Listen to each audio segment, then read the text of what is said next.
So That's funny. actually right before, yes, because when we reached out to make the call, he and his wife, actually his wife had mentioned that they had just been binge watching Friends. They were somewhere shooting a, what was I love that So idea. I was so excited to meet him, and then he'd been sort of watching Friends, and we both had this moment. So That's funny. actually right before, yes, because when we reached out to make the call, he and his wife, actually his wife had mentioned that they had just been binge watching Friends. Where the woman, yes, the spa. I worked at the spa on 86th Street, and where they did at the time electrolysis, because it was the late 80s. And they didn't have any of the technology that we had. And one woman did actually say, would you like to read this book called Dianetics? And I had no idea, and I'm like, what is that? And I came home and my mother threw it away, and I don't know what happened. But turned out then I later learned that was the Scientology. Jennifer Aniston's alleged warning to Justin Baldoni about Blake Lively's on-set behavior has added a new dimension to the ongoing drama surrounding the production of It Ends With Us. This revelation suggests that tensions between Lively and Baldoni were anticipated by some in the industry. That they were plotting with the New York Times for months to smear him. And there may be some important evidence in that really they're bored and rich. Another circumstance that made me see right through Ryan Reynolds and the kind of person that he is, when despite being friends with Joe Alwyn, who dated Taylor Swift for 5 years. She's best friends with Blake Lively. On Blake Lively's claims that she was allegedly harassed by this guy when they shot the movie It Ends With Us, a film about domestic violence. And was Justin didn't harass Blake. Blake was interested in wresting control of this movie away from Justin, who was the director and the producer. She was just an actress in it. Highlighting the complexities of their working relationship. Reports have surfaced indicating that Blake Lively may have attempted to assert significant creative control over the film It Ends With Us, potentially undermining director Justin Baldoni's vision. The New York Times apparently reviewed 1,000 or more pages of text messages. They would have seen it. Justin never wanted to hurt her, never wanted to be negative to her. And it's all over the place. I know for a fact that the mainstream media will lie and they will smear on behalf of their powerful friend. I believe in due process, which is why I always read the facts of the case before accepting the media narrative. They worked with the New York Times. Her publicist worked directly with the New York Times. They shared illegally obtained text messages. Storyboard artist Talia Spencer described Baldoni as kind and respectful, suggesting that Lively misinterpreted his demeanor as weakness and sought to dominate the creative process, leading to a compromise in the film's original direction. I have no idea on what grounds these two are going to attempt to dismiss his lawsuit. I could understand some possible arguments that her publicist might make and fail, because I told you, he's got evidence. If you look at that URL, look at the date on that, 12/16/2000. And to the point where this guy was in the basement at his own movie's premiere. And that what in fact happened was you guys were the ones out there generating negative press against Justin. You guys were the ones who were trying to ruin Justin. The Maor professional discord between Lively and Baldoni escalated into legal battles, with Lively filing a lawsuit against Baldoni alleging misconduct and retaliation. In response, Baldoni countersued, accusing Lively of defamation and orchestrating. At the Reynolds penthouse in Manhattan, where Ryan Reynolds allegedly bullied Justin so badly that a Sony representative, and her biggest takeaway was, it was so nasty. The kind of lawsuit that is full of evidence, documents, which prove exactly what she did to take over the movie. Frustrated customers are not only offloading these subpar products, but are also flooding social media with viral outcries demanding accountability. There are text messages that refute every single thing in that complaint. A campaign to damage his reputation. These lawsuits have brought to light conflicting narratives about their experiences during the film's production, with each party presenting their version of events. Baldoni's legal team has accused Lively's representatives of employing questionable legal tactics, including filing a lawsuit under a shell company to obtain potentially damaging communications. These actions have raised concerns about the fairness and transparency of the legal proceedings. Additionally,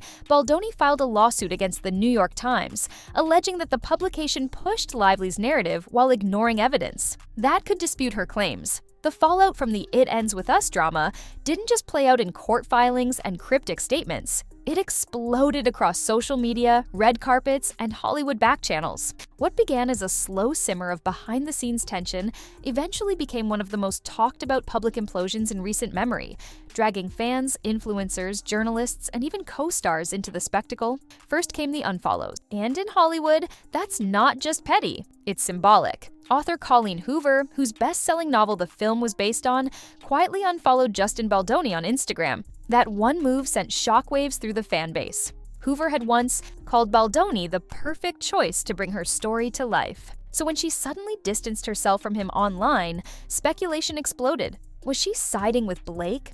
Was there pressure from the studio?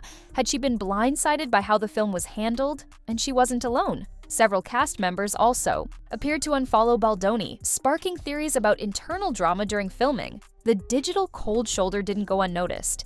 Fans quickly took to Reddit and TikTok to dissect every move, every like, every deleted post. Some accused Baldoni of mismanaging the production. Others claimed Blake had turned everyone against him. It was a PR minefield with no clear winner and plenty of collateral damage. But it wasn't just the unfollows that raised eyebrows. Blake Lively, in the middle of a promotional campaign for a film that centered around heavy emotional themes, specifically abuse, survival, and self-discovery, decided to focus on something else entirely: her lifestyle brands. While press interviews for It Ends With Us were rolling out, Lively was posting glossy Instagram stories promoting her alcohol brand and luxury hair care line. And while that might have flown under the radar with a lighter rom-com, fans didn't think it was a good look for this movie. Critics called it tone-deaf. Influencers began stitching her content with sarcastic captions like, "Nothing says female empowerment like a champagne pop and split ends." The backlash was swift. Many viewers expected more sensitivity, especially considering the film's subject matter. Instead, they got curated content about sparkling beverages and bougie shampoo. It got worse when reports surfaced that Lively had allegedly turned down opportunities to appear at domestic violence awareness panels tied to the film's release. Whether those claims were exaggerated or not didn't matter. By that point, the narrative had already turned against her. Online forums started comparing her promotional strategy to other actresses who had taken on emotionally charged roles and handled them with humility and focus. Lively, in contrast, was now being painted as self-serving, disconnected, and worse, using a serious platform to boost her personal brand. In the end, the controversy didn't just hurt reputations, it overshadowed the work. And in a business where perception is everything, It Ends With Us became known not for its message, but for the mess, as if the chaos behind It Ends With Us wasn't already explosive. Enter Jennifer Aniston, the Hollywood veteran who allegedly saw it all coming. According to sources close to the situation, Aniston reached out to Justin Baldoni privately before filming ever began, offering a pointed, no-nonsense warning about working with Blake Lively. And this wasn't just hearsay, it came from personal experience. Aniston allegedly crossed paths with Lively years earlier during an attempted collaboration on a now-shelved studio project. While the details of that project were never made public, insiders claim the behind-the-scenes friction was unforgettable. According to one production source, Lively brought main character energy into every room, even when she wasn't the main character. That's not praise. It's a red flag, especially when the room already includes someone like Jennifer Aniston, who's been navigating Hollywood dynamics for decades without the dramatics. Aniston's alleged warning to Baldoni wasn't long-winded. It was short, sharp, and laced with experience. She reportedly told him to keep a paper trail, to assert boundaries early, and, perhaps most crucially, to never give her the keys to the creative direction of the project. In Hollywood terms, that's code for do not let her run the show, because once she gets a taste of control, there's no reining her in. What's striking is that Aniston didn't make this about ego or competition. She wasn't trying to knock another woman down. If anything, the warning was protective, meant to shield Baldoni from what she allegedly believed was an inevitable storm. She knew how Lively operated when things weren't going her way. She knew how quickly charm could shift to control and how easily a collaborative set could turn into a battlefield. In Hollywood, reputation isn't built through press junkets and red carpet interviews. It's built behind closed doors, through whispered conversations and quiet warnings like the one Aniston gave. The industry listens when someone of her stature speaks up. And in this case, it seems her voice was drowned out by optimism, naivete, or maybe just the hope that things would be different this time. But they weren't. And now, Baldoni is left, picking up the pieces of a film project that became synonymous with dysfunction, while Aniston's warning rings louder than ever, not as gossip, but as a brutally accurate forecast. A reminder that when seasoned insiders offer advice, especially in an industry as cutthroat as this one, ignoring it can be the costliest mistake of all. In a twist that feels ripped straight from the most dramatic Hollywood screenplay, Jennifer Aniston allegedly stepped in before filming even began with a private warning to Justin Baldoni. And this wasn't some casual side comment. It was reportedly based on first-hand experience. According to insiders close to the situation, Aniston had previously worked with Blake Lively on a short-lived project and was allegedly left with a sour taste in her mouth after witnessing what she described as controlling behavior, mood swings, and an inability to collaborate when things didn't go Lively's way. Sources claim that Aniston's warning was simple but direct. Be careful. She plays nice until she doesn't. That kind of advice, coming from someone with Aniston's level of industry respect, should have set off alarm bells. But Baldoni, ever the optimist, allegedly brushed it off. He believed in his ability to lead with kindness and keep the production calm. What he didn't realize is that sometimes kindness gets mistaken for weakness, and when it does, things spiral fast. Jennifer's alleged insight wasn't just about one actress, it was a cautionary tale about patterns. She reportedly told Baldoni that Blake had a reputation, not one that gets blasted in tabloids, but the quiet kind that spreads in casting offices and on studio lots,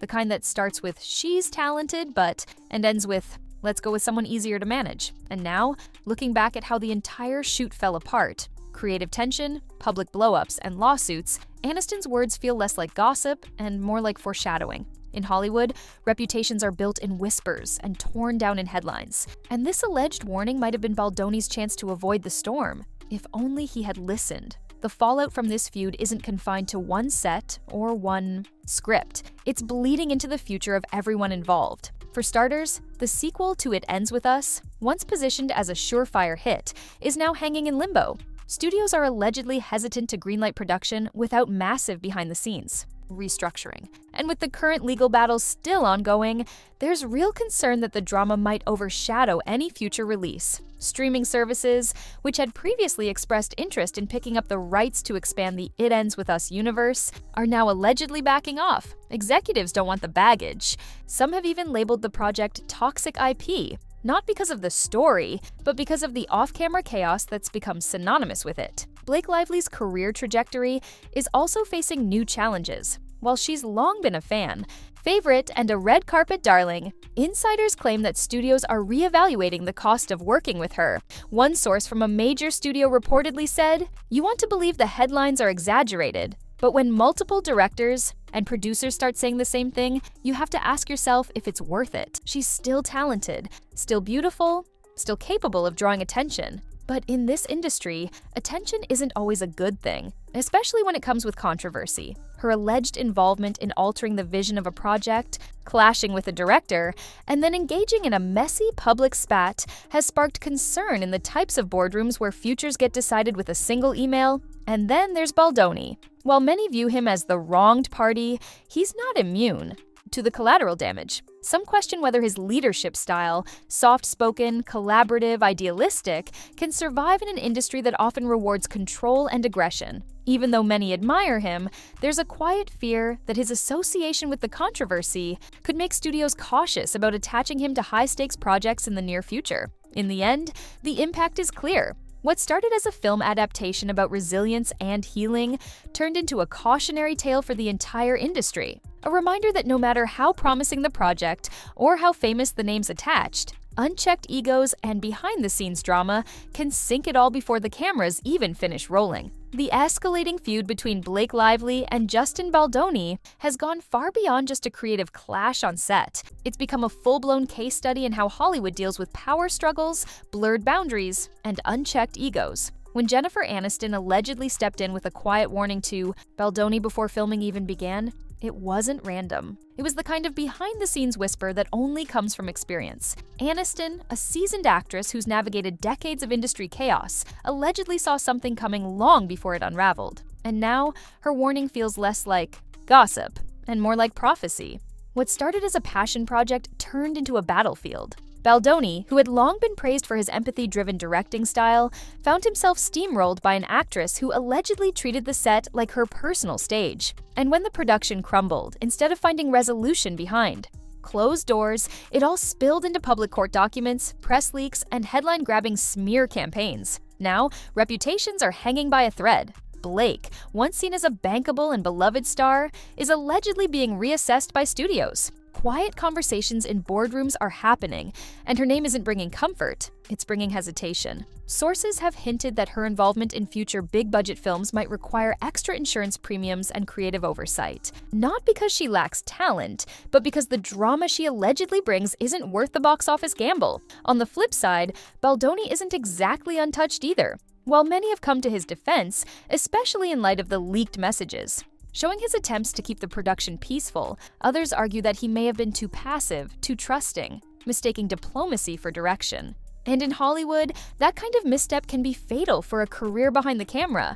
But the bigger picture here is what this fallout reveals about how Hollywood operates. It shows us that even in an era where image is curated down to the pixel, on Instagram, the real stories, the power plays, the control grabs, the ego wars, still define careers. They just do it in private until they explode. And that explosion is what we're witnessing now. Agents are being cautious. PR teams are rewriting talking points. Brands are pulling back. And audiences, they're no longer buying the polished version of events. They're watching, screenshotting, dissecting every move. The Blake versus Baldoni feud, amplified by Jennifer Aniston's alleged early warning, has exposed an uncomfortable truth. Hollywood isn't just about talent. It's about trust, timing, and knowing when to walk away before a role or a relationship burns everything to the ground. And if this saga has taught the industry anything, it's this: when the warning signs come, maybe next time, they'll listen.